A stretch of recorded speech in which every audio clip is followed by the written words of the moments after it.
everyone. Hi. It's nice to see your faces. On behalf of everyone at Young Jewish Care and March of the Living, I'd like to welcome you to this evening, and just to let you know that we will be recording this event. Before we start, I just want to give you a bit of background to Jewish Care and the Holocaust Survivor Centre. So Jewish Care is the largest health and social care organisation serving the Jewish community in the UK. We have 9 care homes, 4 retirement living schemes as of this year, when Pears Court will be officially opening, 6 community centres, 3 centred for people living with dementia, and 2 Connect Act centres that are unfortunately closed due to the pandemic. The Holocaust Survivor Centre is a user-led day centre in Hendon and is the only place of its kind specifically for survivors and refugees in the UK. More than 500 are supported at the centre through a full programme of social and cultural activities, which include exercise, art, music, and so much more. The centre also provides therapeutic services at Shalvata, which is the sister wing, which includes social work assessments, practical support, and one-to-one counselling. Unfortunately, since last March, the centre has been closed due to the pandemic, but we are still running a full programme on Zoom, and we have outreach programmes. From February this year, for 3 months, the Holocaust Survivor Centre is working with an intergenerational charity called Joy, which will deliver weekly challahs to our survivor community living in London, and the members will receive a challah and a Shabbat creation from a child to help members mark Shabbat. We are looking for some volunteers who will help deliver the challah, so if you're interested in getting involved, please do get in touch. There will be some information after the event going round. We are really excited to have Manfred Goldberg here this evening. Please can I ask that you turn on your video so we can see all of you. If you would like to ask a question, please write it in the chat box or use the raise your hand icon and we will call on you. I'm now going to hand you over to Sarah Jane, who is the membership engagement lead at Jewish Care, who worked at the Holocaust Survivor Centre for 6 years and also went on March of the Living. Thank you very much. Good evening, everyone. It's so great to see so many of you here this evening. Thank you for taking the time to join us for this very special event. We are so blessed to have you here with us today, Manfred, and I feel particularly privileged having been given the honour to host this interview. So without further ado, Manfred, I want to start off by asking you a little about your life before the war. So Manfred, you were born on the 21st of April in Kassel, central Germany. Can you tell us a little bit about life before the war? What was your hometown like? And tell us a little bit about your family, if you would. Good evening to you all. I would like to begin by explaining how my late father came to settle in this town of Kassel. Both my parents were born in Poland, and both were born into very religious families. In my father's case, he went to school until the age of 14, and then he was sent to yeshiva for Talmudic studies back in Poland. This was around the time of the First World War, 1914. My father was born in 1900. So he was 14, he went to yeshiva. He had been in yeshiva for, I think, 3 years when he received call-up papers to enlist in the Polish army. The Polish army was renowned for its anti-Semitism. My father was a youngster, 17 years old, with a very religious background, and while in yeshiva, he actually had side locks tucked behind his ears. And for him to enlist in the army, anti-Semitic as it was known to be, was close to committing suicide. He managed to fend it off by saying that there was a confusion on dates. He was the wrong age for the call-up, and they allowed it to pass. But sometime later, he received a second call-up, and it's just not possible to postpone it any longer. So he did what he felt was the only way to avoid a life of torture, and that is to disappear. With his parents' blessing, he packed his bags and made his way illegally into Germany. He chose the town of Kassel because apparently 1 or 2 of his friends who had been called up before him had preceded him and ended up in Kassel. And they had let him know that Kassel was a good place to come to. And that is how he came to settle in Kassel. He began trying to earn a living, and in due course, he was introduced to a young lady who was then destined to become my late mother. They fell for each other, got married in 1927, and I was born in 1930, and my younger brother in 1934. Well, I was only aged 3 when the Nazis came to power in 1933, and they lost no time in passing a whole stream of anti-Jewish legislation. My wife tells me I'm not sitting high enough. Can you see me full face? Yes, that's no problem. Thank you, thank you. And of course, this began to impinge on Jewish life.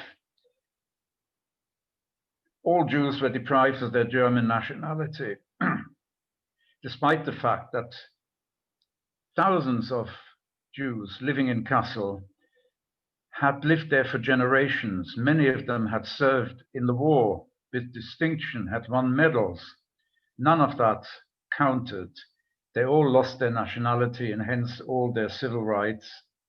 Doctors and lawyers were restricted to act only for Jews. Non-Jewish clients were not allowed to use Jewish professional people. They lost the vote. Jewish soldiers were dismissed from the army. They began expropriating Jewish businesses. By 1938, I read a statistic that 2/3 of Jewish businesses had already been confiscated from Jewish people and were now run by Germans. As far as I was concerned, as a little boy, I didn't feel too much of it. My parents shielded me, of course. I do remember my father very occasionally taking me to a shore which was on the edge of our town for some bathing. We didn't act Jewish, but that didn't mean anything to me as a little boy. There were, in fact, 2 distinct communities in Kassel.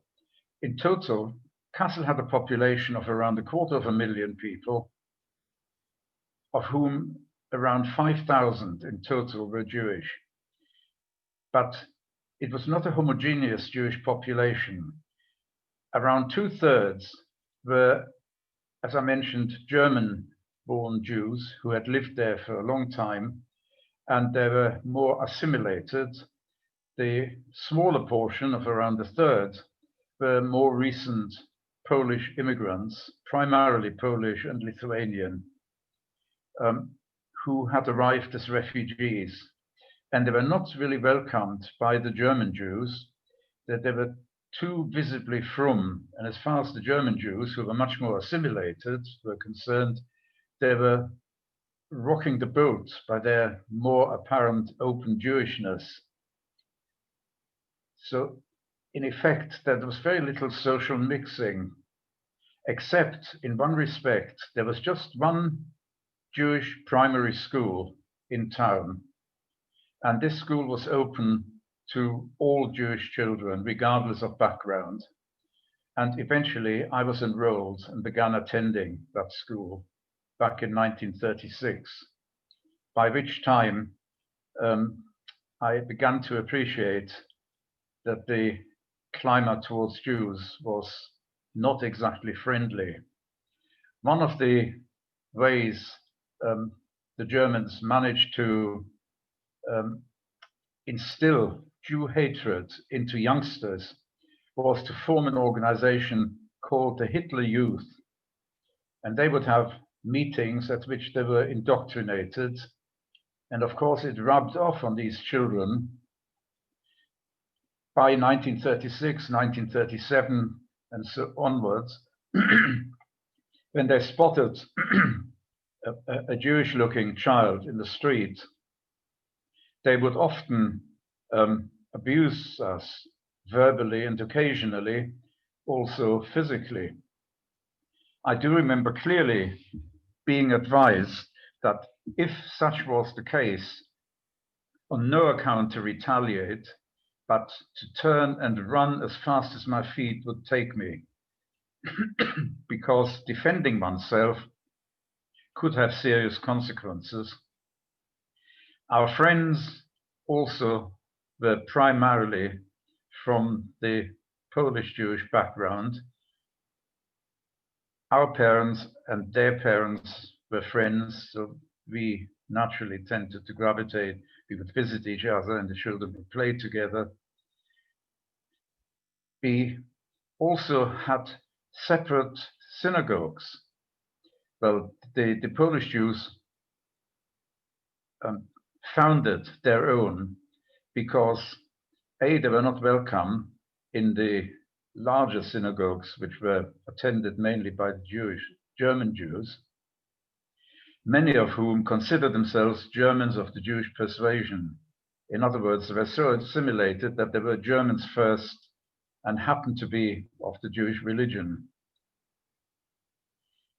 So on Shabbat morning, I remember walking to one of these small synagogues, hand in hand with my father, and it was attended exclusively by Polish refugees who had come to settle in Kassel.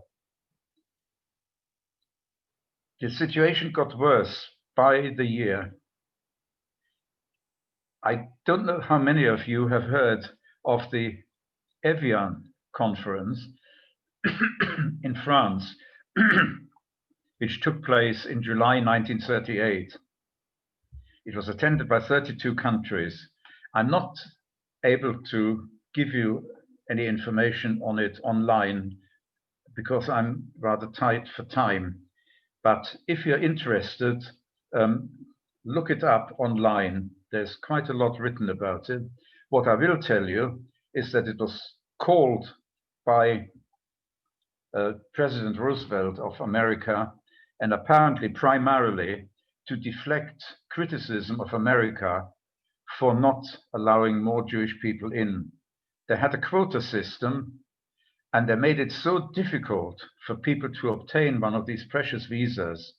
And I speak from experience because my parents were on the list towards having applied for a visa to the USA, that in some years they didn't even issue the full number of visas they had allocated because people couldn't meet the stringent conditions to obtain one. I can tell you that before the outbreak of war, there were 300,000 applications for Jewish people to enter the USA, and their average intake was around 25,000 in a good year. So he called this conference to spread the burden, so to speak. Initially, there was sympathy for the Jewish situation.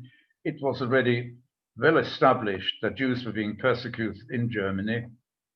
But when these countries who had expressed interest in helping Jewish people realized that these Jews would not just be allowed to leave, as the Nazis had said, but in practice, they would be stripped of all their possessions. In other words, they would arrive penniless.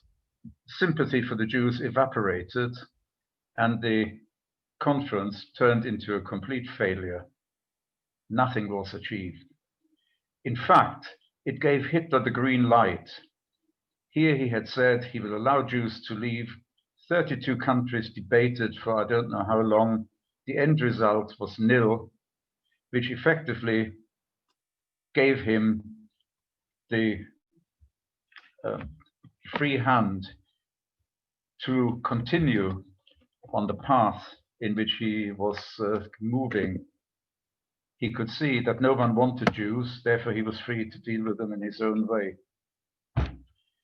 In around mid-1939, my father was arrested. This followed Kristallnacht, which was on November the 9th, 1938. This followed the conference, the Evian conference, which I mentioned, in July of 38.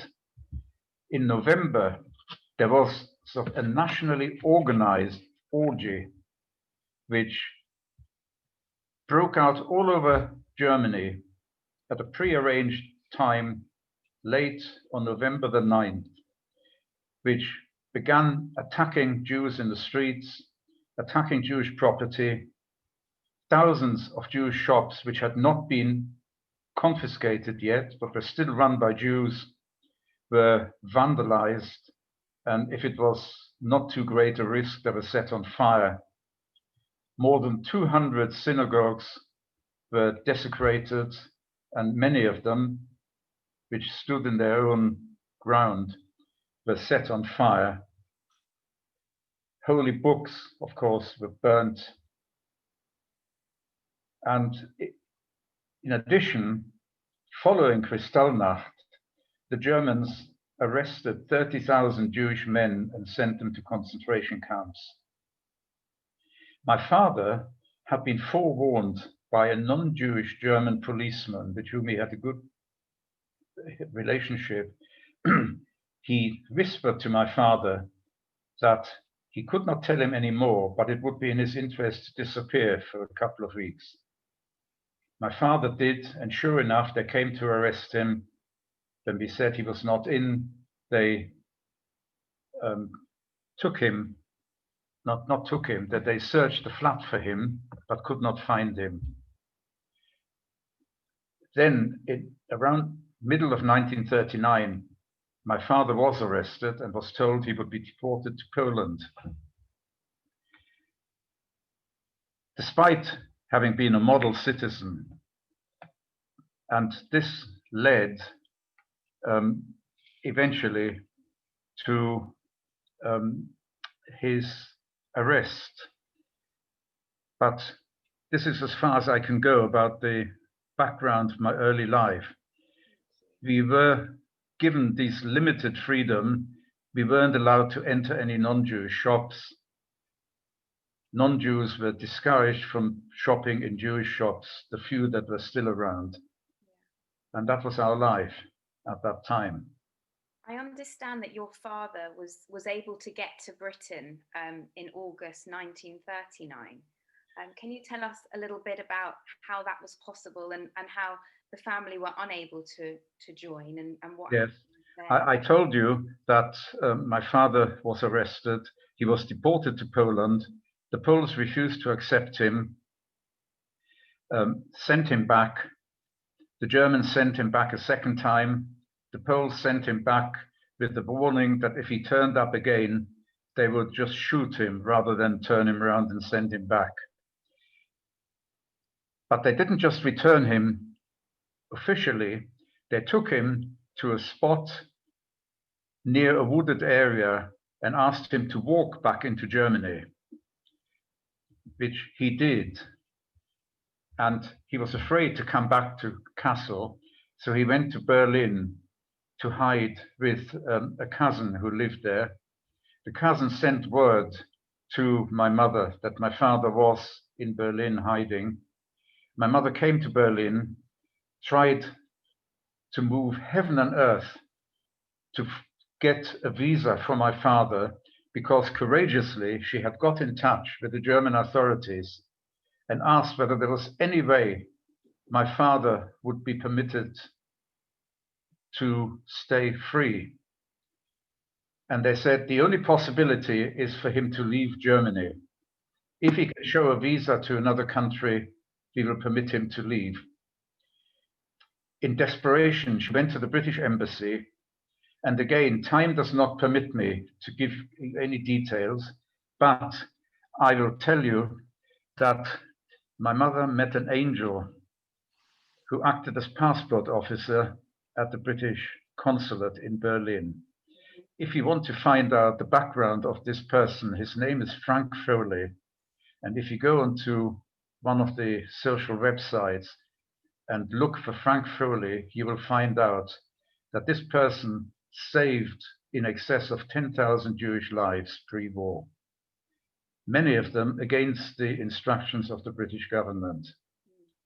He heard my mother's story, issued a visa for my father to enter the UK, but said he was under such pressure that it would be about 8 weeks before he could issue visas to the family to follow my father.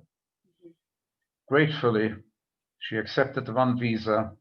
When it was shown to the Nazis, they said, yes, we'll let him go. He must leave within 24 hours. And thus my father had to leave Germany on his own. His family thought it would only be for a matter of few weeks. We would receive visas to rejoin him. But 2 weeks after my father left, the Second World War began, and he was now in London, and we were trapped in Germany. My mother now had to care for us children on her own.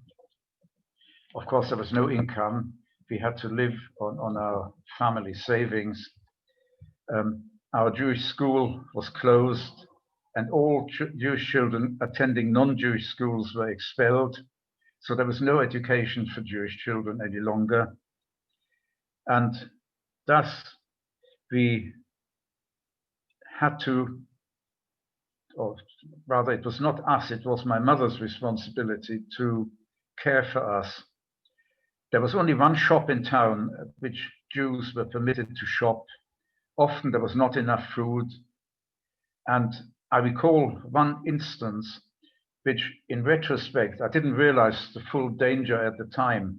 My mother walked me to a street corner where there was a non-Jewish bakery shop opposite. We stood there waiting for no one to be in the shop. We had to wear a yellow star on our outer garment. My mother gave me the school satchel to hold in such a way that the star would be covered. We rehearsed it several times. She would give me money to hold in my hand, ask me to run into the shop when it was empty of customers, ask for a loaf of bread, put the money on the table and run out again. Now, I realized only later that no Jewish mother would have risked her little boy's life in such a manner unless she was desperate. And of course, she was desperate not for herself, but she couldn't bear to see her children go hungry. That was how we continued living. Nominally, we were free. We were allowed to remain in our apartment until one fateful day in December 1941. So you were deported with your mother and your younger brother to the Riga ghetto in Latvia. Is that right? Could you tell us a little bit? That's correct, yes. In December 1941, we were effectively arrested by two brown-shirted German SA men. The Nazis had two different divisions. There were the brown shirts and the black shirts. The black shirts were the SS who were running the concentration camps. The brown shirts were the bully boys, the strong arm men. Two of them came to our apartment, told my mother she had 10 minutes to pack a suitcase and then had to come away with them. So the three of us were led to the train station where a large crowd of around 1,000 Jews had gathered. We were packed into a train, traveled for 3 days and nights.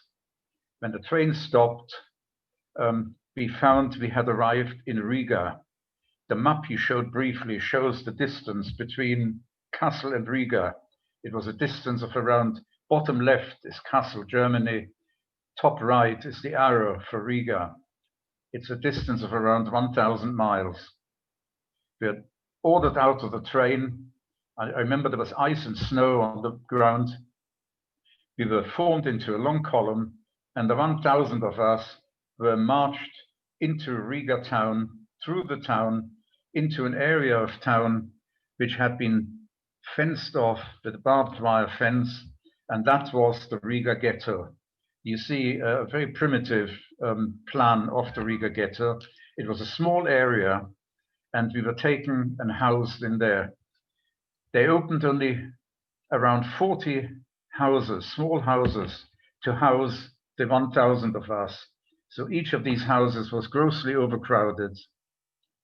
There were more than 20 people allocated to each of these small buildings. We found out in a matter of a couple of days, and I will tell you how in a moment, that this ghetto had been occupied by around 30,000 Riga Jews before our arrival.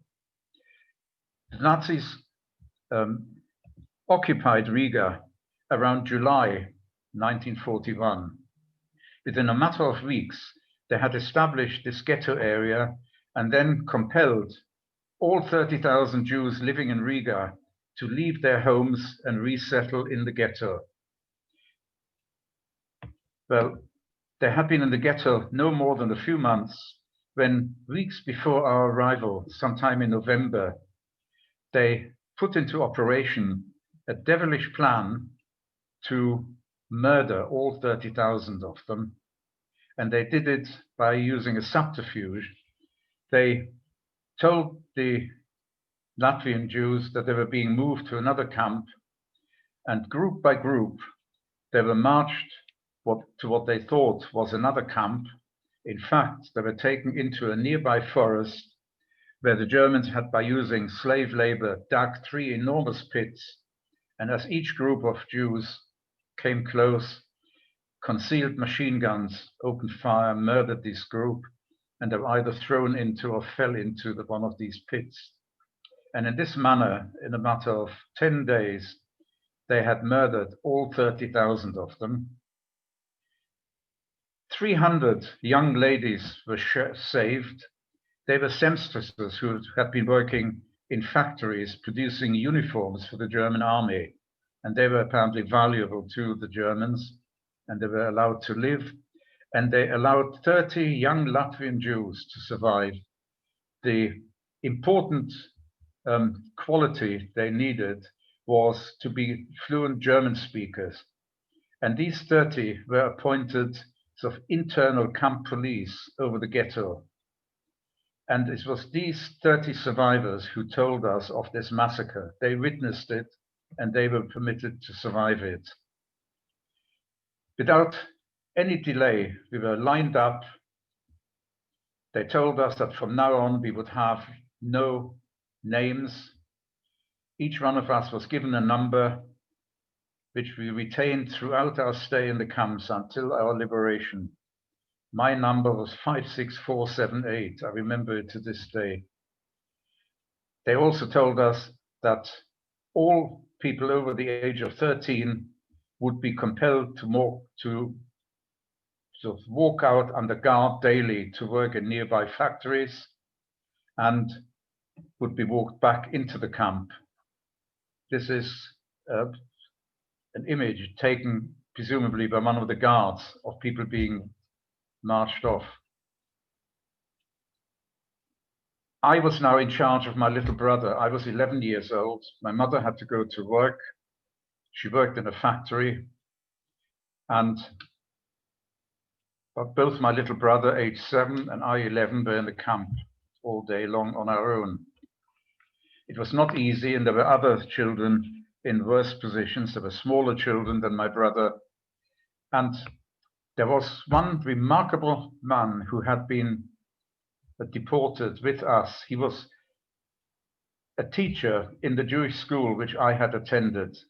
His name was Herr Bacher, and he pleaded with the internal camp administration appointed by the Germans. They appointed a number of Jews to run the camp internally, and German orders were transmitted to us by this internal organization. He pleaded to have the use of one room, and eventually he succeeded in getting it, where he asked all the youngsters from the town of Kassel to assemble every day. He did it, of course, to protect us, to keep us out of mischief. He attempted to teach us, which did not work very well, because there were children there, he had no facilities, and there were children there from the age of 4 or less even, up to the age of 12. I was 11. Well, he was a remarkably dedicated and talented person, so he formed us into a choir. He had musical knowledge as well. And this is how he could manage to keep us all occupied, and that's how he would spend the best part of the day. Well, when I passed my 12th birthday, he told to me one day, you know, your bar mitzvah is coming up, and I know you have no father with you. Would you like me to teach you? I am not embarrassed to admit to you that I had no idea what bar mitzvah meant, but being a good boy, I said yes. And he went on to teach me what he had calculated mentally to be my bar mitzvah Shabbat. And he began teaching me the portion which I would have to read on my bar mitzvah Shabbat. There was never any religious service. I didn't know what it really all meant. But as I was a good pupil, and he taught me the complete portion. I could have got away with reading just a small part of it, but he taught me the whole lot when he saw I was learning it quite easily. And when it came to that Shabbat, believe it or not, somehow he conjured up magically 9 men, and I was counted. I was proud to count as number 10. And we had a religious service at which I read my whole portion. We had a complete Shabbat service, no Kiddush, mind you. And this was the one and only religious service I attended during all my years in the camps. We had been in the camp for only 3 months when we witnessed our first selection. On that day, no one was going to work. We had to line up, taken in groups into a hall. We had to shuffle single file forward. At the front of the hall stood an SS man. Each one of us in turn had to stand there facing him. He would look at each one and point his finger right or left, and the person standing there had to walk in that direction. It soon became evident that all the elderly and infirm people were pointed in one direction, all the younger people in the opposite. They again lied and said the elderly people were being sent to another camp where the work would be less physically demanding. And in due course, 3,000 people who had been selected disappeared. Days later, clothing was delivered to the ghetto, and the group was organized to sort it. And these sorters occasionally recognized an item of clothing worn by one of their loved ones, and it became clear that they had met the same fate as these Latvian Jews. They had stripped and were then murdered, and the clothing was sent back to the Riga ghetto, from which, after sorting, we were told it would be sent to be distributed to needy Germans. And life went on in this manner until August 1943. My bar mitzvah was in March 1943, and we were still in the ghetto in August of that year. So in August 1943, I understand just 3 months before the ghetto was finally liquidated, you were then sent to a nearby labour camp and forced to work laying railway tracks. Can you tell us a little bit about this period too, and following your evacuation to Stutthof concentration camp, and then I understand the sub-camp called Stolp? Yes, I can tell you. We had a daily morning assembly, and early August, one morning, it was a lengthy assembly, and around 2,000 of us, including us 3, my mother and us 2 children, included in those 2,000, were separated, and we were told that we were being sent to another camp. We were loaded into cattle trucks, traveled for a couple of days without food, water. For sanitation, we had 1 bucket in this sort of cattle wagon, the doors of which were locked, of course. We had nothing to eat or drink during that period. We arrived, doors open, we were ordered out, and we found we had been taken to a purpose-built camp, which was situated on the edge of a forest, consisting just of large barracks surrounded by barbed wire. And from there, this was a labor camp, and we were told that everyone had to work. I was age 13, and I was delegated to work. The only people who did not work were 4 children, including my brother, who were permitted to stay in the camp. Many people worked in factories again, but around 300 of us, and this included my late mother and me, we became part of a group of 300 who were marched out to a nearby very busy rail junction, which the Allies realized was vital for German war transport, taking supplies to the German front line.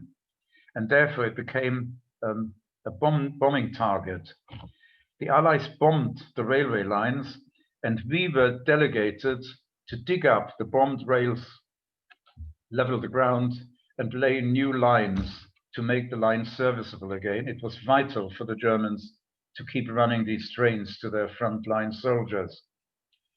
We worked in this camp for the whole year that we were in this camp of Prechu.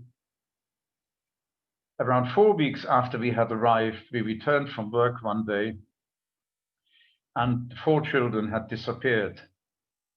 Initially, we were perplexed, didn't know what had happened, but eventually, a member of the kitchen staff, one of these barracks in the camp, was the camp kitchen. Unlike Stutthof, here when we came home from work, we had to line up with a tin can in hand, and we were given a ladle of some warm soup. One of these staff preparing our meal told us that that day 2 SS men had come into the camp, had said they had orders to take these children, and had taken them away. At that time, of course, tragic as it was, I can still hear my mother's wails for her lost child. There was nothing we could do. The next morning, we had to line up for work in order to stay alive. Post-war, we have been searching non-stop for 70 years. No trace of my brother has been found. It is a certainty that these children did not live beyond the end of the day when they were taken away. Although we could not find any evidence, no matter how many organizations we contacted who researched in German war records, nothing was found about him. In this camp, we also had a second selection, and this differed from the first one in a rather drastic way. As we entered the hall, we were ordered to strip naked, and we then had to shuffle forward again, single file, to face another dreaded SS man. As we were shuffling forward, although we were not permitted to speak, the man behind me leaned forward and whispered to me, "If he asks you your age, say you are 17. And as though that man had some sort of holy insight, that is precisely the question I was asked. And as he had prompted me, I said 17, and he pointed me in the direction of those who were destined to survive. My mother, who was a little way behind me, unfortunately was pointed the opposite direction. We had to leave by different doors, and she was among those who were destined to be killed that day. That was the usual end result of this. And I was among those who was destined to survive this. We assembled in 2 groups outside, still naked. And the 2 groups were not very far apart, but there were guards keeping an eye on us. Spontaneously, a group from the condemned side began racing across to reach our group and mingle among us in order to save their lives. The guards, of course, stopped anyone else running across, and then they began identifying people and dragging them back to the condemned site. And while this was going on, I realized that my mother had been one of those running across, and she was hiding among us. Fortunately, she was not recognized by any of the guards, and she remained on our side, and thus she managed to save her life, and we stayed together. 10 days or so after this horrific experience, we were packed into cattle trucks and sent to what turned out to be our first concentration camp of Stutthof. Stutthof was a brutal camp, which at some point had been largely extended. It was now able to accommodate 25,000 people. While it was a small camp, there were no Jews there. It was reserved for non-Jewish Germans and Polish anti-Germans, partisans, etc. Since it was enlarged, lots of Jews by the trainload arrived from camps in the east, which the Germans attempted to empty when the Russians began advancing. Well, it became a lottery. Some trainloads of these Jews arriving were checked into the camp, where the starvation diet was such that it was effectively a slow death sentence. People just weakened, and eventually they would die either of malnutrition or sickness. And other trainloads were sent straight to the gas chamber. When Stutthof was enlarged, they also took the opportunity to build a gas chamber and a crematorium into the camp. Until 1943, it did not possess one, but now that the Germans put it to full use, the crematorium worked 24 hours a day and could not cope with the number of bodies to burn. We were lucky. The group of 300 of us were sent on. We were there in transit. We were the envy of Stutthof because very few people left Stutthof alive once they'd entered. We were transported to a small camp called Stolp, where again, we were put to work repairing bombed rail tracks. The camp again was within walking distance of another important rail junction, which had also come onto the Allies' bombing targets. And again, because we had this skill now, having worked on this for 1 year, that probably saved us, saved our lives. We began working in Stolp, repairing bombed rails again. My main memory is that again, of course, we were being starved, and we were told, so the rumor went round, that some of the trains which stopped at this junction while they were being reshuffled, wagons added, wagons taken off, some of these wagons contained food destined for the soldiers at the front line. And one night, some men from the camp, inmates, managed to break the seal on a wagon and stole some food. In retaliation, the Nazis took 8 hostages, and 2 weeks later, we all had to attend the hanging of these 8 people publicly. And what's more, German guards mingled with us, and they would rifle butt us if they caught anyone either closing their eyes or turning their head away from this gruesome spectacle. Shortly after this, we were again packed into cattle trucks, and to our horror, we found we were taken back to the camp of Stutthof, this concentration camp, brutal camp. This time we were not in transit, but we became inmates. This was the end of 1944. Things had become fairly chaotic. We didn't get food daily, it was a bit erratic. We had to sleep 2 or 3 people in a bunk bed.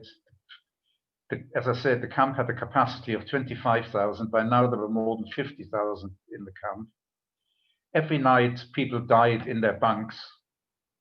A group of inmates went around the bunks each morning, lifting out bodies, taking them out, From there, they were picked up and taken to the crematorium, which couldn't cope, as I said, and bodies were just piled up in the open and periodically set alight. Somehow or other, my mother and I managed to survive for 4 months until towards the end of April. One morning, we all had to assemble, and 5,000 of us were selected. Both men and women. We were not in the same camp. Women were in the adjoining camp, separated by a barbed wire.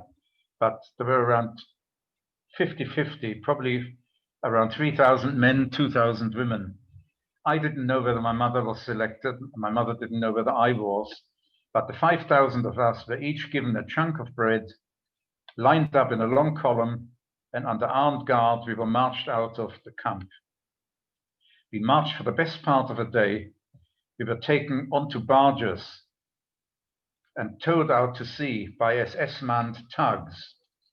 These were ancient barges made of wood, open bodies, the sort you might use to transport coal. We were down the bottom of the barge. Each day the convoy stopped.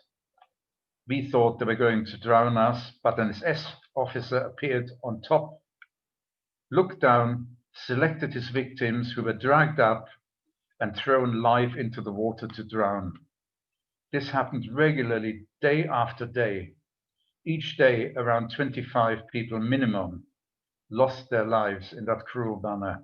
People struggled and screamed, but they were dragged up, and then we heard the splash of them being thrown into the sea to drown. After 6 days, don't have time to explain to you how, but through a set of circumstances, we ended up again on land in the middle of the night, with the SS guards having disappeared mysteriously.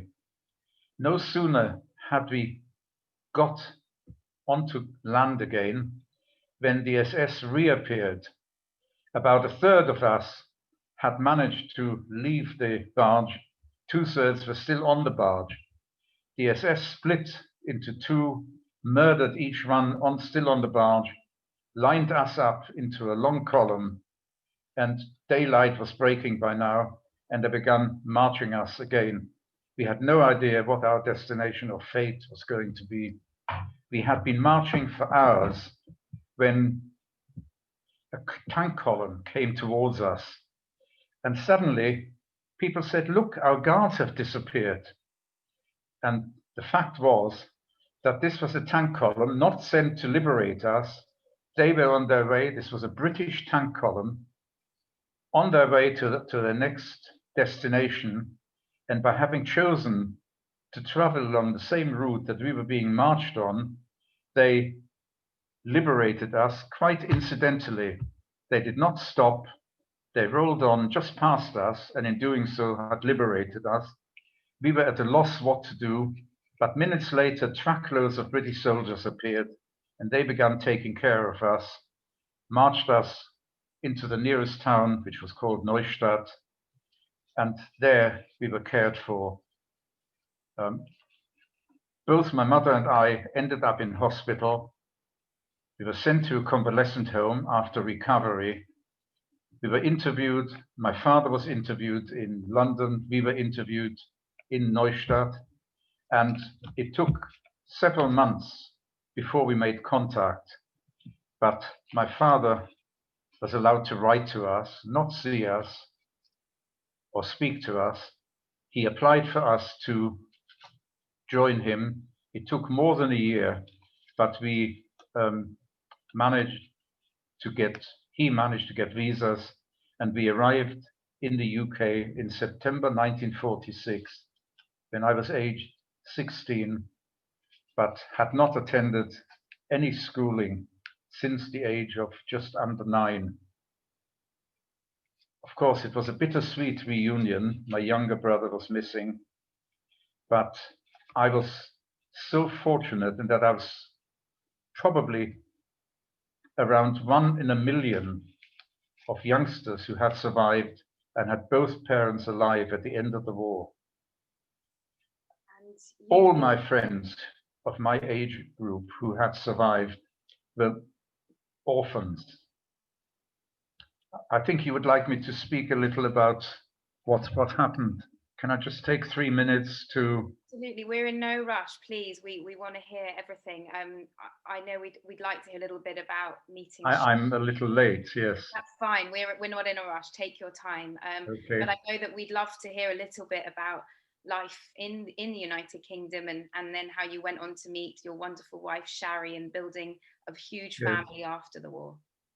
That was, well, we had this reunion, which was also a bit of an event.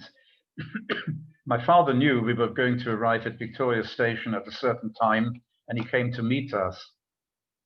Because he was given wrong information, he was waiting on the wrong platform, and we didn't meet him.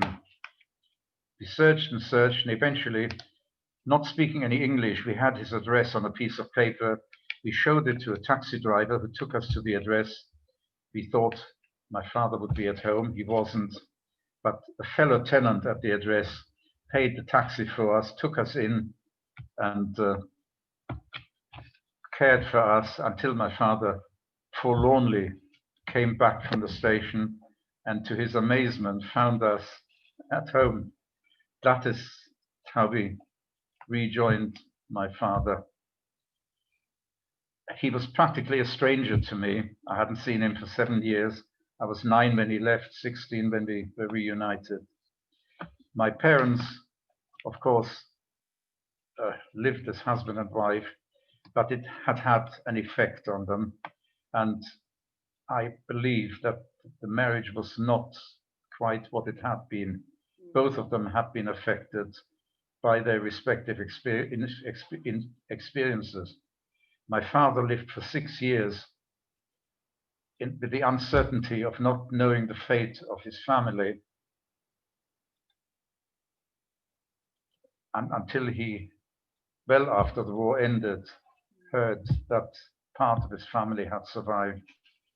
My father wanted me to catch up on my lost Jewish education. My mother felt it was more important to have secular education.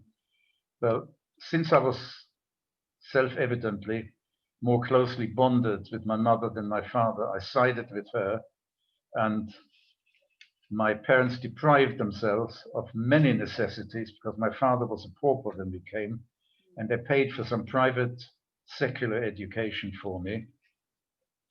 I also attended a crash course to learn English in a Jewish school called the Avigdor School, which was in the area where we lived in Stamford Hill in London. And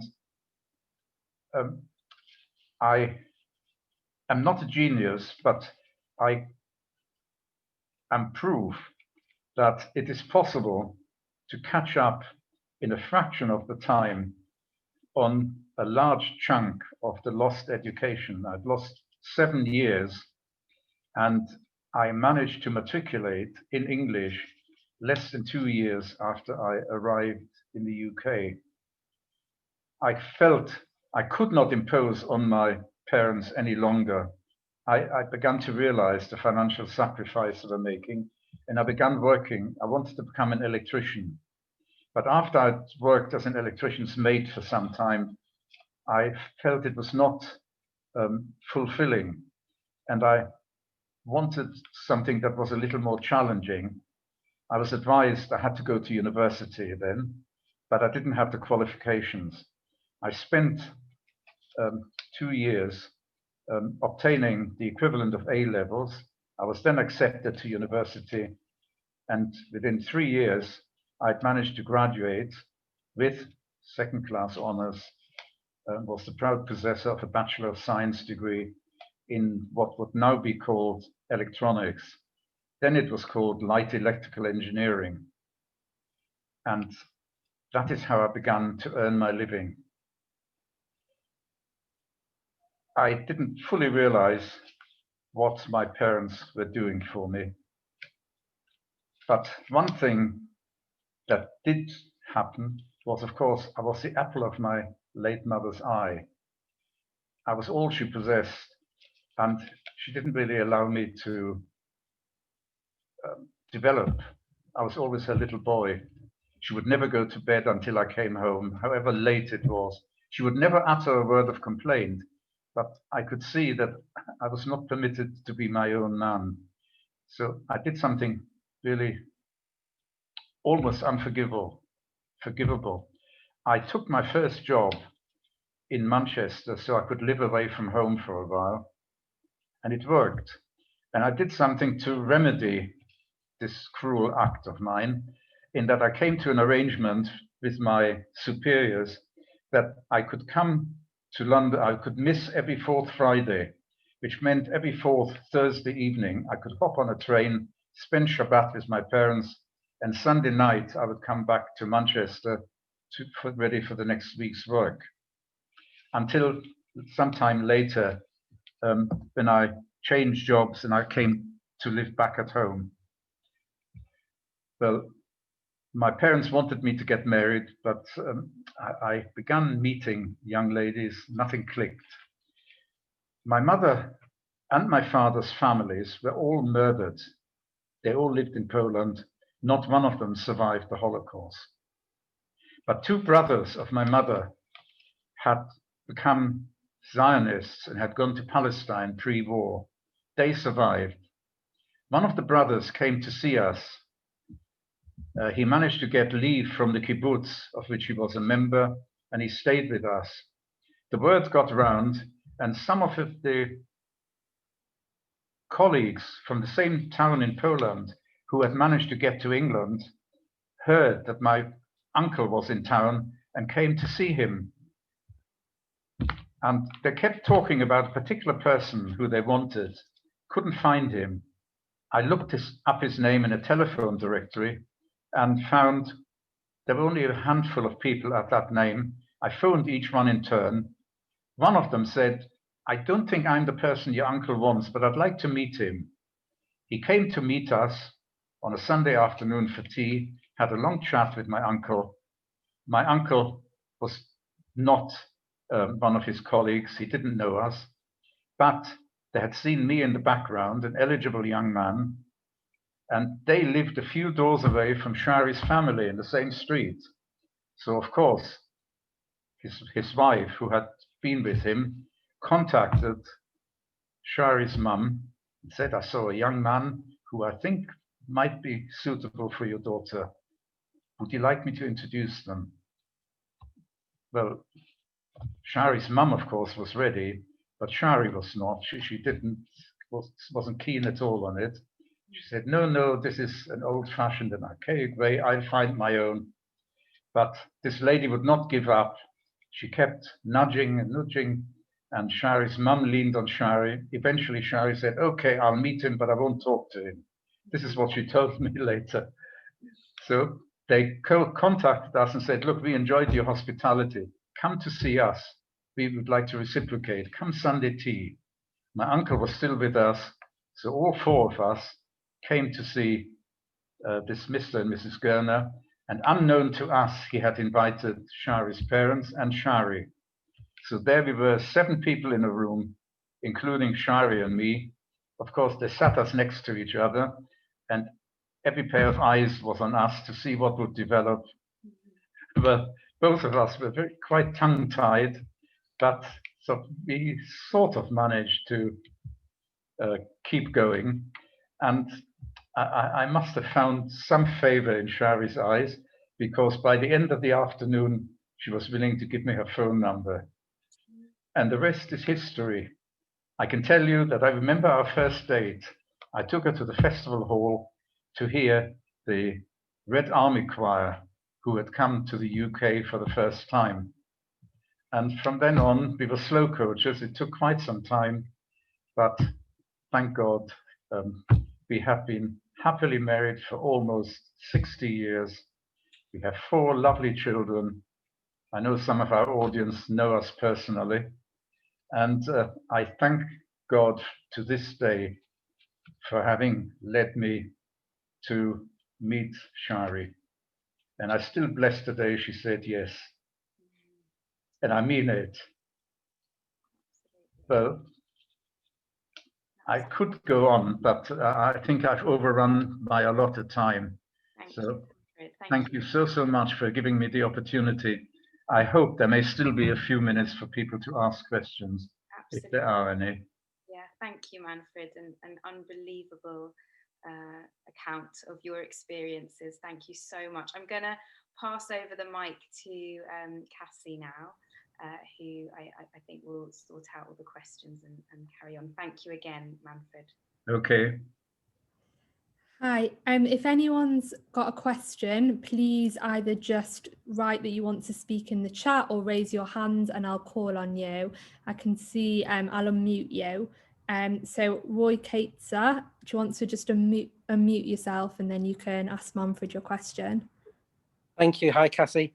Hi, good evening, everybody. Manfred, thank you so much for a wonderful insight into your journey over the last 77 years, I think it is. The question I want to ask you, you referred to the Evian conference in France, where the rest of the world didn't make it easy to take Jews in. And of course, we all know how difficult it was becoming to live as Jews in Germany. What were the other mechanisms of escaping if you wanted to? And if you did where would you go to? Well, thousands of Jews, both German and Polish refugees, they're so desperate to leave Germany in the last, particularly after Kristallnacht in November 1938, that they paid substantial sums to professional smugglers to take them across the land borders into adjoining countries like France, Belgium, Holland, thinking they would be safe from the Nazis.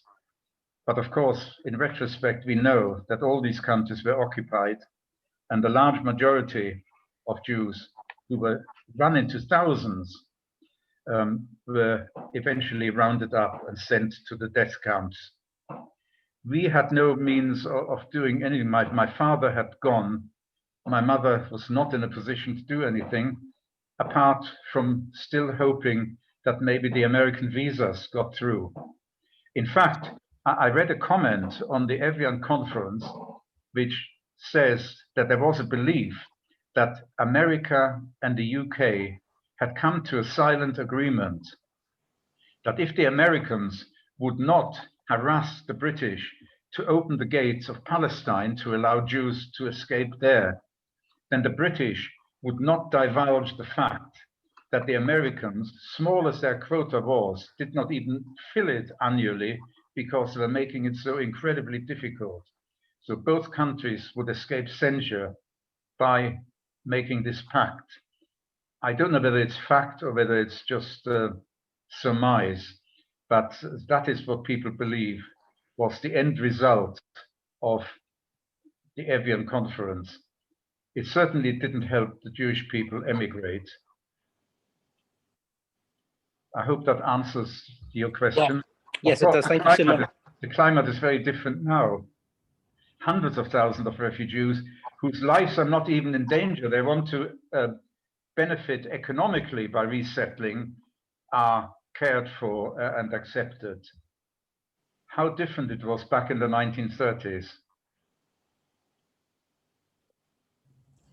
Thank you. Until the war broke out, Hitler was allowed to permit, was inclined to allow Jews to leave. All he wanted at that time was for Germany to be rid of Jews, and he wanted to retain their wealth. Incidentally, after Kristallnacht, the height of irony was that the Germans fined the Jewish community of Germany 1 billion marks for having instigated that turmoil, which in fact, of course, they were the victims of. But for being the victims, they were fined 1 billion marks. Thank you. Thank you. Thank you. Uriel, do you want to, Uriel Goldberg, if you want to unmute yourself? I don't have a question. I just want to say, Saba, it was amazing hearing you again, and hoping to see you soon. Who is speaking? Uriel. Oh, hello, Uriel. Oh, I didn't. Gosh, what a surprise. You get everywhere. And so me and Tamar are watching you, both very, very proud of you. Ah. Love you a lot and hope to see you soon. It's been a long year, but hopefully we'll get to see you soon. Thank you. Let me blow you to a kiss or two and wave Thank you. to you. Thank you. Please God, we might be able to come and see you personally. Hopefully. Incidentally, ladies and gentlemen, this grandson Uriel lives in Israel, who's doing vital work for Magen David Adom. He married last August, and neither Shari nor I were able to attend his wedding. We have not met his wife in person, only on Zoom. And she's charming, second to Shari. Yes. Thank you. Okay. Manfred, somebody sent in a question, so I'm going to read it out. There's somebody on the call with their daughter who has her bat mitzvah in March. She wants to ask you what your Torah portion was and were you scared of learning it? Yes, my Torah portion was in the third book, Vayikru. It was Parshas Tzav. The second one along, the second portion of the Vayikru, of Sefer Vayikru, is what I learned. I learned the whole Parsha. And this wonderful teacher taught me so well that I taught the Bar Mitzvah portion to all our 4 sons. Each one I taught the complete Parsha, and I have since taught 4 grandsons, including the oldest one, Uriel, who surprised me now by speaking up. I taught him his was Yitro. And 3 other younger grandsons I taught as well. There's just two grandsons, left below Bar Mitzvah age. So I will never forget this Herr Bacher who taught me. But for him, I would never have had a bar. I don't know of any young man who I've met since who told me he had a bar mitzvah of sorts in the camps. Some of the survivors celebrated their second bar mitzvah at the age of 83, but I was fated, thanks to this gentleman, to have this experience. Yeah, I think it was quite unique. Manfred, there's a few questions coming in, so I want to get through to a couple of them. So Lucy has asked, what effect has this experience had on your life after the war? Well, I'm not sure whether you'd be surprised to hear this. I'm not sure. I didn't speak about it initially, but I have made up my mind that I'm going to be totally honest with you. When we became a family again back in September 46, despite all his experiences, my father had retained his faith. And of course, he expected me to follow him in his beliefs. That's why he wanted me to go to yeshiva, as he had done as a youngster. I went with him to synagogue. I was a good boy. I did whatever was necessary to live a Jewish life, but it was really fairly meaningless to me. In the camps, I had not really given much thought to an almighty God. And here, as I began to familiarize myself with our prayers, and I was being taught, I told you I attended a crash English course at the Avigdor School. The Avigdor School had 2 headmasters. One was Dr. Grunfeld, who was the wife of the late dying Grunfeld, and she was a remarkable person in her own right. She took a PhD, and she was an educationalist par excellence. She became headmistress, and there was also a headmaster, Dr. I've forgotten his name. And these 2 people interviewed me before they accepted me to attend the crash course. They realized...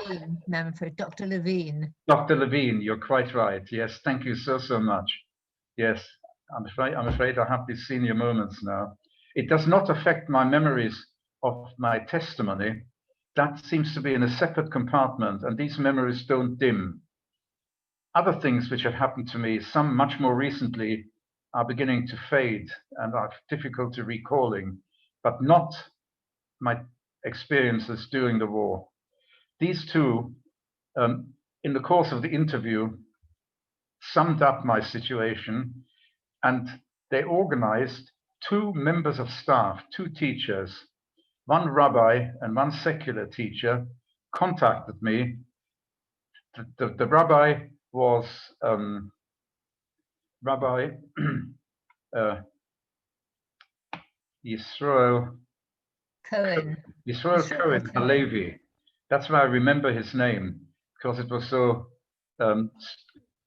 almost contradictory. Yisrael Cohen Halevi.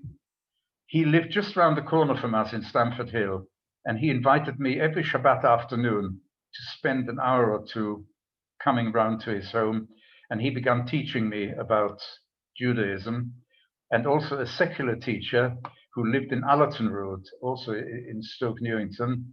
I can't Rosenthal, remember. Mr. Rosenthal. How do you know? Yes, you're quite right. Mr. Rosenthal, who guided me secularly. I spent time in his house, and he would give me books appropriate for my level of knowledge, which I read, which helped me. And particularly in Jewish knowledge, as I began to appreciate more about Judaism, I experienced a conflict between our prayers, which teach us that Almighty God is a God of justice and mercy. And I could not reconcile that with this same God allowing these things to happen to us. There was an inner conflict. I tried to work it out without arguing it publicly. I don't know whether my parents fathomed any of it, but I did not take them into my confidence. This was purely turmoil in my mind. But as I began maturing, and as I gained more knowledge and began to appreciate my environment, it began to dawn on me, as I think it ought on any logical and thinking person, that we are witnessing so many things which, when we think about it, are really miracles. I began to be aware of the miracle of birth, of the seasons, of food growing out of the earth, of the sun. I began reading being just the right distance from earth. Were it any closer, we would fry. If it were any colder, it would be too cold for us to be alive. And it began to dawn on me that all these many, I could mention hundreds of other things. I could see the versatility of life, the different creatures that live. And I began to see that there was some harmony in nature. I began to lose my doubts about there being no God. I realized there had to be a creator, that this complex world of ours, our digestion, our heartbeats, our breathing without any effort on our part. I have been breathing without being aware of it for 90 years now. This obviously is all decreed and kept in existence by an almighty being. But why did he allow us to undergo such dramatic things, such unbelievable, unprecedented tragedy? Eventually, I began to reconcile my two attitudes towards God in thinking that I began to understand that God must be an infinite being, and we human beings are finite beings. And therefore, if we don't understand, it must be that Almighty God did not mean us to understand. And eventually, as I read through the 5 books, the Old Testament, I came across the statement of Moses, our revered teacher, who was the closest any human being ever came to knowing God. Even he said to God, he pleaded with God to give him some understanding, some insight. And God replied that my ways are not your ways, and refused him a God-given insight. And likewise, I began to accept that if we cannot understand, and I truly cannot understand to this day, how this comes into God's scheme of things, I just accepted that since God is totally in charge, not only of the world, but of every single person within the world, and that the fact that we are still around 3,500 years after our experience on Mount Sinai must mean that God is in some way taking care of us and does have a plan for us. And this realization really began to shape my life, because I became not only a Jew who practiced without really understanding or knowing or believing that he was doing anything sensible. I became a believing and faithful Jew. And this has certainly influenced my way of life. So in that sense, that has been one of my major transformations post-Holocaust. I would have grown up, I probably would have become sort of materially what I became. I would have become an electronic engineer, but my life would have been totally different had I not seen the light and allowed faith into my religion. Sorry, I answered you at some length. I hope I've given you an understanding of how this affected my life, and of course the life of our families. Thank God all our children and grandchildren are Shomrei Shabbat, and please God, our family line may continue for generations, which is really my only revenge on the Germans. Wow, thank you, Manfred. That was so powerful. I know there's a lot of questions coming in, but we have gone quite a bit over time. So I'm just going to take this opportunity to say a huge thank you to you for sharing your very emotional story with us this evening. It was such a privilege to hear from you. This evening, you have all become a witness to a witness. So thank you for joining us and ensuring that Manfred's story will be remembered and told to future generations. March of the Living is a 5-day experiential educational journey to Poland, culminating with the unforgettable March of the Living international event that brings people from all over the world on Yom HaShoah to march from Auschwitz to Birkenau. Throughout the year, March of the Living UK hosts educational sessions alongside survivor testimonies like we've heard this evening. If you want to know more and to join future online or in-person survivor testimonies, or are interested in going to Poland, please register your interest on our website, which I'll post in the chat.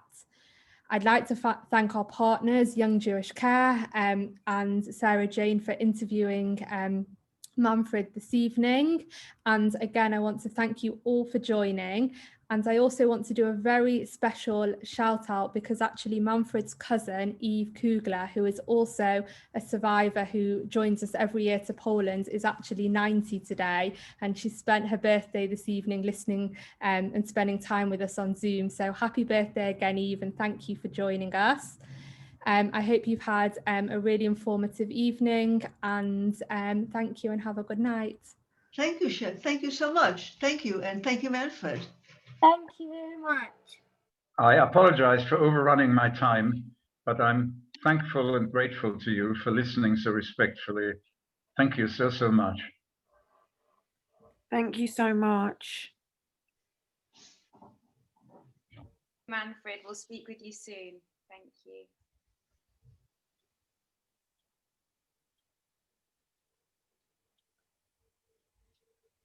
If we're permitted to stay on here, then whoever wishes may ask me personally if they have any questions or queries. I'm happy to leave it open for 5-10 minutes if there is anybody that wants to ask Manfred anything.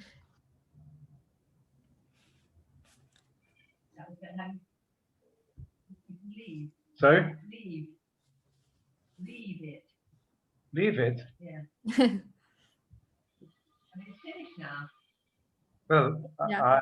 I gave people a chance to speak to me privately, personally on Zoom. I wanted to ask you a question. I was just wondering, are you still in touch, like, with anyone, or do you know of anyone that has survived that you've met along the way, or? Yes, I didn't. I thought about it, but as you saw, I ran out of time. I was very short on time. In that camp of Stolp, which I mentioned, which was one where I witnessed the atrocity of seeing 8 people hanged, I met a young man who was the same age as I, not the same background. I was deported from Germany. He came from Poland. And his name, some of you will certainly know him, is Ziggy Schipper. We were in Stolp together when we were sent back to our group of 300 laborers, slave laborers, was sent back to Stuttgart. Ziggy remained in Stolp, but unknown to me, he was sent back to Stuttgart on a later transport, but we didn't make contact. There were 50,000 Jews in Stuttgart, and we weren't allowed to socialize exactly. So we never met up again. But on that death march, extraordinarily, I was making my way through the column, searching for my mother. My mother was making her way through the column, searching for me. And I can tell you what joy it was when we two met. We had no idea what our fate was going to be, but at least we would experience it together. But as we searched, lo and behold, I met Ziggy in that same column. He was on our death march. And that was a reunion after we had met more than a year earlier in Stolp. Wow. Well, I'm not sure whether I ought to say this publicly, but Ziggy has said, in fact, publicly, I don't know how many of you know that both Ziggy and I were sent to visit Stuttgart more than 70 years after our liberation to meet Prince William and his wife, Princess Kate.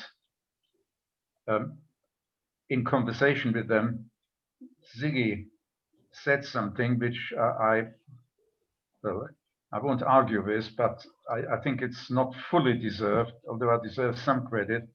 He said, pointing at me, "This man saved my life, were it not for him." And importantly, several others. I would not be here today, Ziggy said. And in fact, Ziggy had already on that march caught typhus, and he ran out of strength. And while we were marching, anyone who began trailing the column was shot mercilessly by our guards. So there came a point when Ziggy could not walk another step. He said, "I'm going to sit down. I can't. And we said, "Ziggy, you must. You know what happens when you trail behind." And we lent him a shoulder to lean on and sort of schlepped him, and he managed to keep moving his legs. And in this manner, we saved him from trailing behind the column. And in that sense, we saved him. Ziggy eventually also came to England, and we're in touch to this day. There's not a soul alive in this world who I've known longer than Ziggy. We first met sometime in 1944, the latter part of 1944, and we are still in touch today. Sadly, Ziggy lost his wife about 3 months ago and is now living on his own. But he has wonderful children who take good care of him. Thank you so much for answering my question. Thank you. He is the only survivor who I still am in touch with. When we came to England, I remained in touch with the majority of people who are left behind in Germany in 1946. Most of them managed to make their way to Israel illegally. 1 or 2 managed to get through. Some were caught by the British and were interned, but eventually made it to Israel. And I remained in touch for quite a few years with many of them. One extraordinary thing which happened last year was that I received a letter from Germany which was signed Norbert Sachs. Now, in Germany, I was sent to a convalescent home before coming to England, and there I met about 10 survivors around my age who all had been ill and were sent to convalescent homes, and one of them was a young man called Helmut Sachs. And this Norbert Sachs told me that he is Helmut's son. I don't think I have time to tell you how he managed to track me down, but it was related to my appearance at Stutthof. It caused such extraordinary worldwide publicity that sometime later, Helmut, Norbert, who inherited from his father, who died many years ago when he was a little boy, and therefore his father could not tell him any of his experience, his wartime experiences, but he inherited all the things left behind by his father. When I left for UK to rejoin my father, Norbert's father, Helmut, asked me to give him a photograph of me inscribed at the back. And I inscribed in German, in memory of our friendship here in Leinster, which was the name of the convalescent home, from your friend Manfred Goldberg. And post Stutthof publicity, someone looked at this photograph and told Norbert, you know, this Manfred Goldberg, Norbert said, I have no idea who it is. This man said, Manfred Goldberg was in Stutthof last year. You should be able to find out how to get in touch with him. And this man helped him. And as a result of that photograph I left with his father, 70 odd years later, his son managed to get in touch with me. His son came to the UK with his wife and made me tell him my Holocaust experiences, because his father was in 2 of the same camps as I. So at least he has some little insight of what his father experienced, which he was never able to tell his son, because his son was only 2 years old when his father died. It shows you how sometimes things have totally unpredictable consequences. I found that quite an extraordinary coincidence, but it shows you one never knows in life what tomorrow will bring. Incidentally, that royal couple we met in Stutthof are the most charming and remarkable people you could meet. They were profoundly affected emotionally by what they saw and what Ziggy and I told them, because we were together with them for around an hour when they were free to ask us questions. And they asked us quite incisive questions, both about our experiences here in Stutthof and about experiences we might have had in previous camps before coming to Stutthof. And I have had the privilege of meeting the prince and his wife twice since. And the last time we met, remarkably, when we made contact, he actually greeted me by name. He remembered me. He's a busy man who meets many, many hundreds of people a year. And when we met at last year's Holocaust Memorial event in the West End, a number of us were given the privilege of meeting up with the royal couple in a private room when the event ended. And when I met the Duke and Duchess there, both of them greeted me by name. It was a wonderful privilege to meet them again. And that they obviously were emotionally affected in such a way that they carry the memories of our meeting clearly in their minds as well. Manfred, I just wanted to ask what happened with your mum and dad. Well, sadly, my mother died quite young. She became ill. She, as I said, met Shari, and she was very, very happy. She lived to share our engagement, but she died weeks before our wedding. She was aged only 56 when she left this world. But she did have the nachat of meeting her future daughter-in-law, and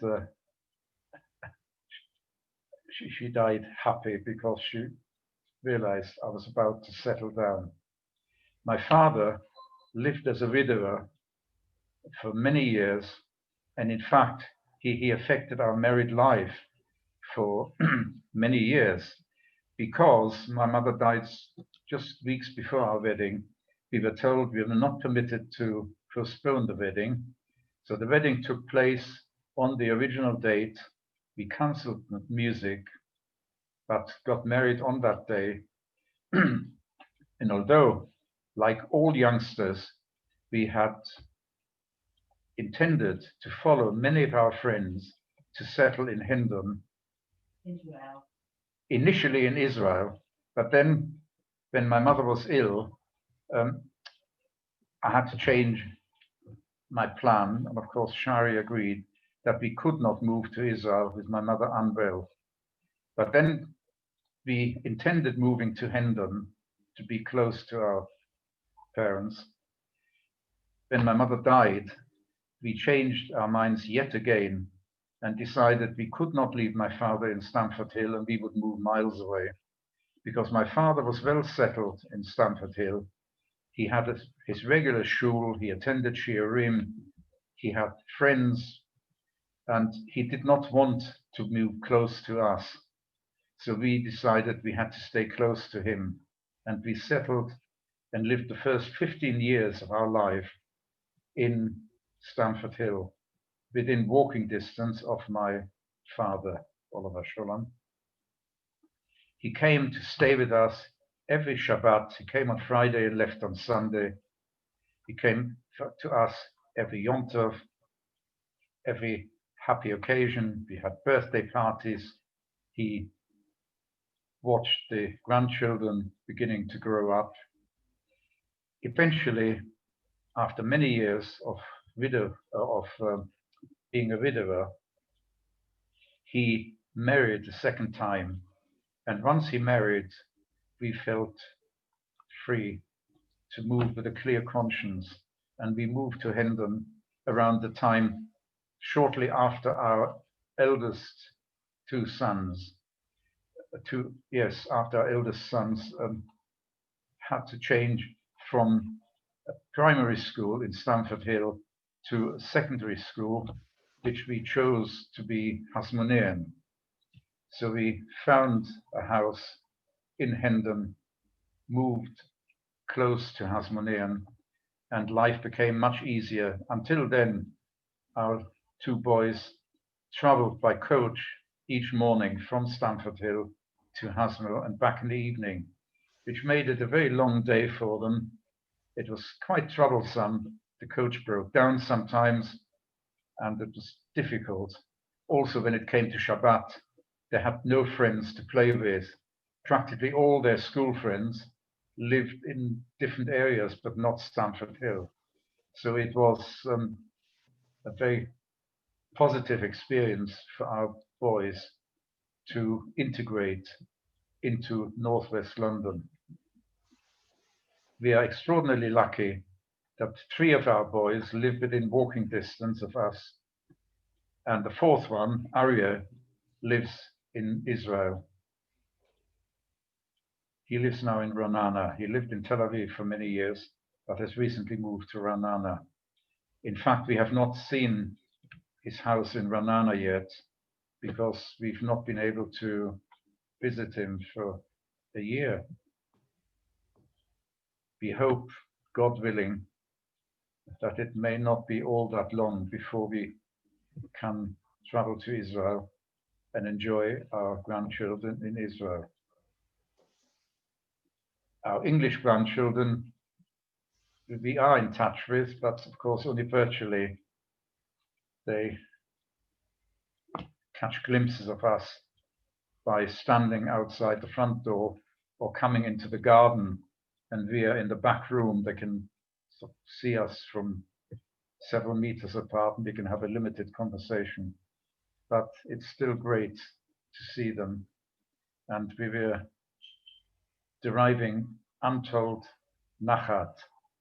Our grandchildren are our true revenge on the Nazis.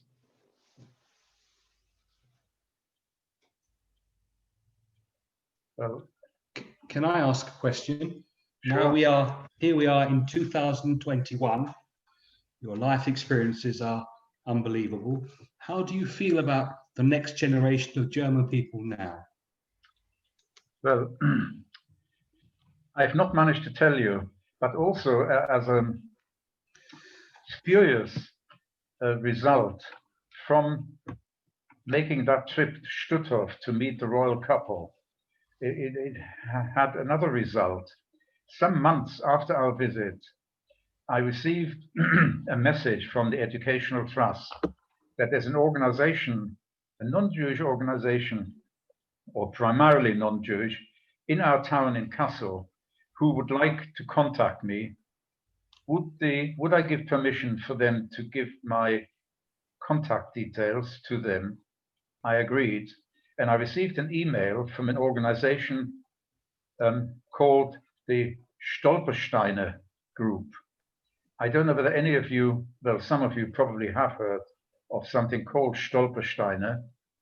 It is a custom which is widespread. It developed over the last, I don't know, maybe 15 years or so. There's one artist in Germany who began producing 6-inch by 6-inch brass plates on which is engraved the name of a Jewish Holocaust victim, the date they were deported, the camps they were in, and the camp in which they were murdered, and if possible, if known, the date on which they were murdered. And this brass plaque is placed into the pavement outside the last known address of that victim in Germany. And this group told us they wanted to put down 4 of these plaques outside our last address in Kassel, but they needed my permission. And for the consecration, they would feel honored if we would come and witness the laying ceremony when these plaques would be embedded into the pavements. I told them I needed time to think about it. It took weeks of discussion with my family because initially I was not in favor, but eventually I agreed because my brother, although murdered, we have no date, we have no place. He doesn't have a matzeva. Once I leave this world, there will be not a soul who has ever known my brother existed. So on reflection, it seemed to me that having a little 6-inch by 6-inch plaque, even in Germany, maybe some passers-by will stop and wonder who this person was and possibly even try to find out. So I gave my agreement. And in March the following year, that is March 2018, our family, that is Shari, I, and our 4 sons, Arya from Israel also came. We all went to Stutthof. We came to Gdansk, to Kassel, and we were put up in a hotel. And the following day, we arrived on a Sunday, and Monday morning we met the organization who were laying these Stolpersteine. It's difficult to translate them. That they're really brass plaques mounted on a piece of rock, which is embedded in concrete in the pavement. So they are securely inside the pavement. They cannot be easily ripped up or stolen or defaced. So we were at the ceremony, and I met a group of Germans who witnessed this. Most of them were just people who had never known of us.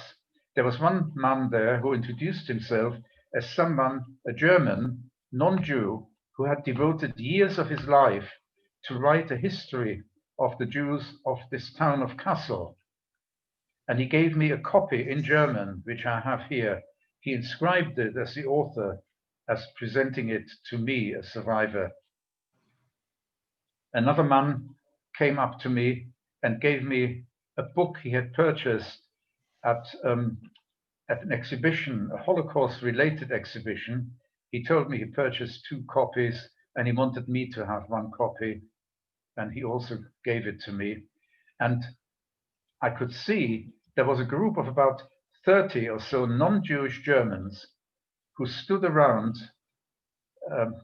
at the ceremony, and some of the ladies who were there, non-Jewish German women, middle-aged to elderly women, who didn't know us from Adam, began crying when they heard me give my brief speech following the ceremony.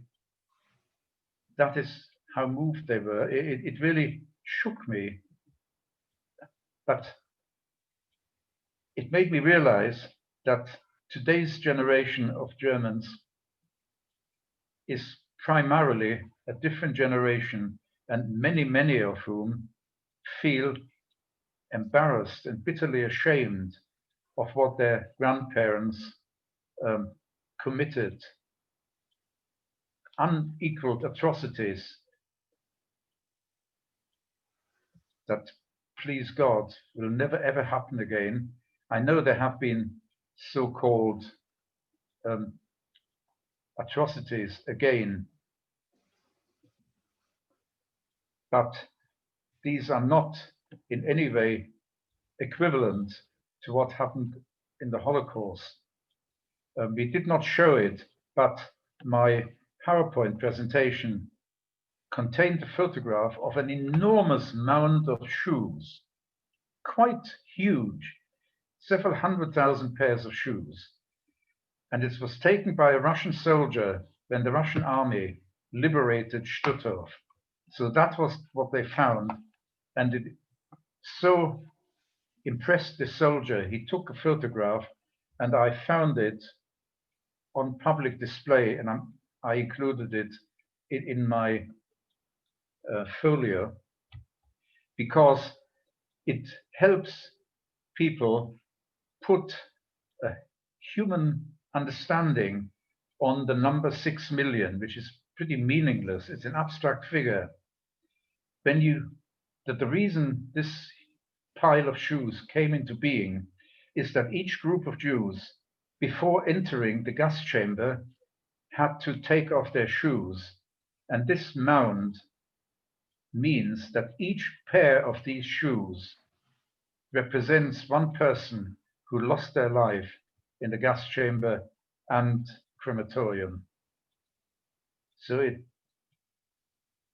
puts a human face on this mound of shoes you just take a good look at it and you think to yourself, each pair of these shoes is a human being who was murdered. And that is only what you found in Stutthof. Auschwitz was roughly 9 to 10 times the size of Stutthof. And many, many, many millions of more people died in Stutthof, in Auschwitz than in Stutthof. So I'm hoping, I didn't show it tonight, but that helps people to gain a little understanding of the enormity of the calamity that befell us Jewish people. When I came to England, I didn't dream that I would ever experience such a swell of Holocaust denial, while survivors like me were still alive and giving first-hand evidence. The crematorium and the gas chamber in Stutthof is still in existence today.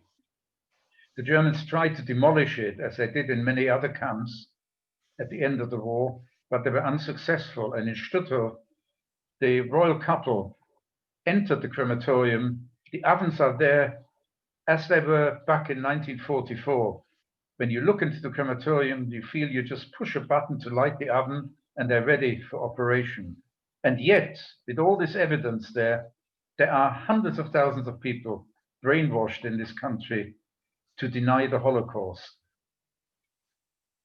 And due to the lack of control on the social websites, those websites which could have been, I should say, a blessing in our lives, have turned into a curse, because a good portion of the anti-Semitism is generated by these websites, because they're more keen to earn money than to stick to human principles. They allow freedom of expression, and in effect, they have become a replica, except many times more powerful, of the Nazi propaganda department.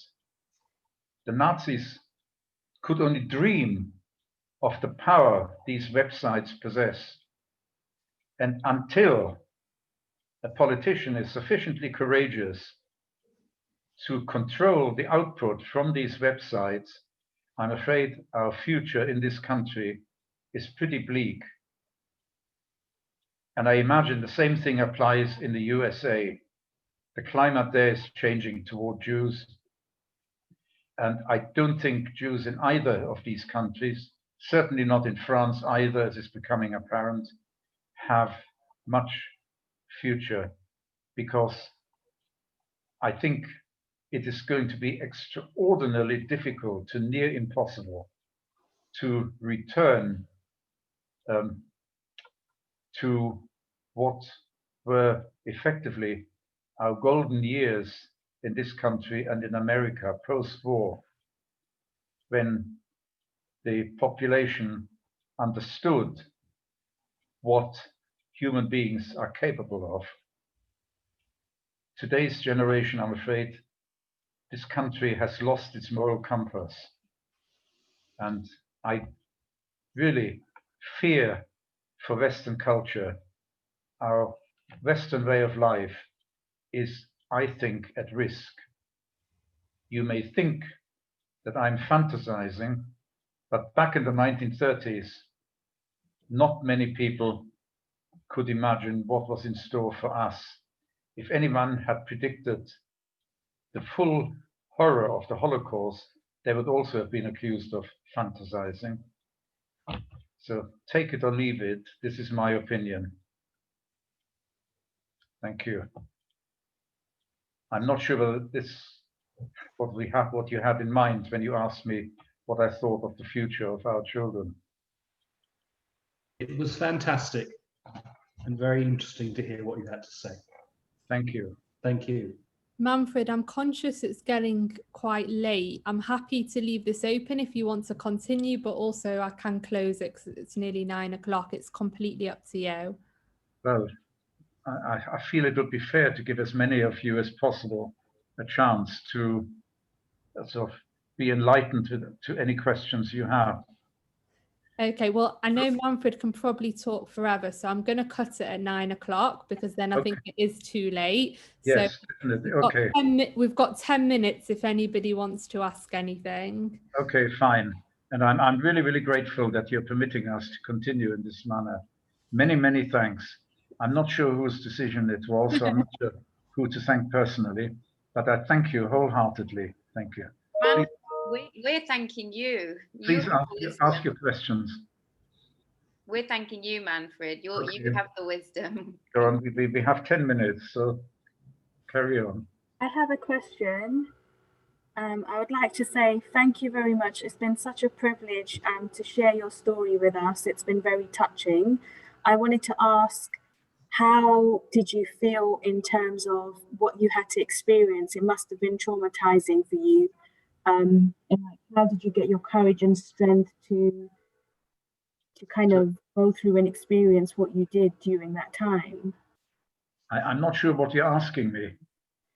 So I'm basically asking, how did you cope in terms of like what you had to go through?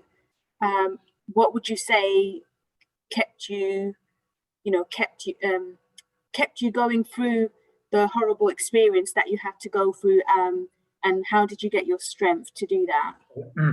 I admit to you that in the camps, I did not pray to God to allow me to survive. I was not at that stage educationally, but I can also tell you that in my experience, and I think that is fact, that the instinct for survival is one of the most dominant characteristics of any human being. So I survived by pure instinct, the will to survive. You soon begin to realize what to avoid in order to avoid danger as far as one can. And my mother, Olea Sholem, gave me some sage advice. She, of course, could not help me. She could not protect me. But she said to me, please remember, the best thing you can do is to behave in a manner so you will not be noticed. Remain anonymous when you can. And I took this to heart, and things were not in our control. Of course, we had to obey orders. You know, we had to work where we were ordered. We had to line up when we were ordered. Many of these things, we just had to obey rules. And if they separated us to send us to another camp, we just had to obey. We couldn't resist or plan it. That was totally random. But I did nothing to draw attention to myself. That is why in one instance, when I was noticed, I trembled and really thought my last moment had come. And it was an SS man who had decided to select me as his Batman. I had to polish his boots for weeks and brush his uniforms. But if at any time he had been unhappy with me, there was nothing to stop him pulling his revolver and murdering me. There would have been no consequence for him. That is how valueless Jewish life had become. There would be no consequence for any of these SS men in killing Jews than they wanted to, for no reason whatever. So I survived just by instinct, and a bit of muzzle luck was on my side. Many people never, occasionally, were in the wrong place at the wrong time through no fault of their own and paid for it with their lives. Can I please have the next question? Oh, I thought you said there were several questions. Anyone want to ask Manfred anything? Last Yes. opportunity. I can hear you. we probably have time for another question, and then that will be it. So who would like to be the last question? No? Oh, I think everyone's gone shy. Okay. Manfred, thank you so much, and thank you for staying on longer and answering everyone's questions. The messages are flooding in on the chat, which I'll send to you so you can read tomorrow. But everyone's just thanking you so much for listening to you. I thank all of you for having given me the opportunity to speak about several topics which I didn't have time to mention. It probably gives you perhaps a more balanced account of my testimony, because I had to be a little selective in order to try and meet the time limit I had been given. I apologize to you, Sarah Jane, for not quite meeting it, but I'm equally so grateful to you for being so generous and extending it by such a long time. Many thanks. It's impossible to ask you to talk for 45 minutes, half an hour. You know, this is your life, this is your experience, and I think you do so well to try and package it up in that way for us. So I think we're also grateful that we could continue and hear what you had to say for longer. So thank you. I realize partly in retrospect how much I owe my parents to be where I am today. And I don't mind saying it publicly. I'm going to embarrass someone now, namely my dear wife. I owe much to my wife in becoming what I have become today. It's left all of you speechless. That's a lovely note to end it on. Including my wife, but I think only temporarily. I'm going to get the Mishubera after. Truly, I married a wonderful lady. I cannot repeat it often enough, and I'm saying that wholeheartedly after 60 years together. Except at the moment, believe it or not, we are separated. We're both in isolation because Shari 2 weeks ago caught COVID. We're living in the same house, but as strangers. With Shari in the next room, we're speaking partly by phone so as not to face each other. Would you believe it? But thank God she's got over the worst of it, and I'm convinced she's on her way to recovery. Thank God. Thank you all. I wish you all good luck. Please be extra careful. Both Shari and I thought we were being very careful, and yet she caught it. We're not sure how. So please, whatever care you take, be extra careful. Take advice from us who have paid the price. Thank you. Good night, all. Thank you. Good night. Thank you. Thank you. Bye-bye.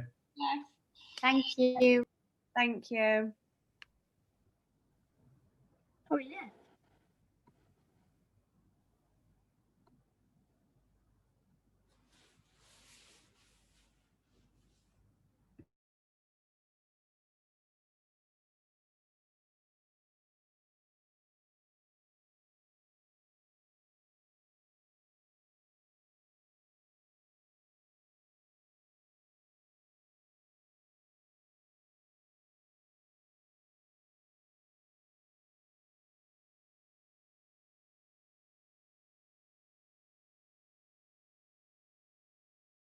Okay, I'm gonna go, but I'll speak to you guys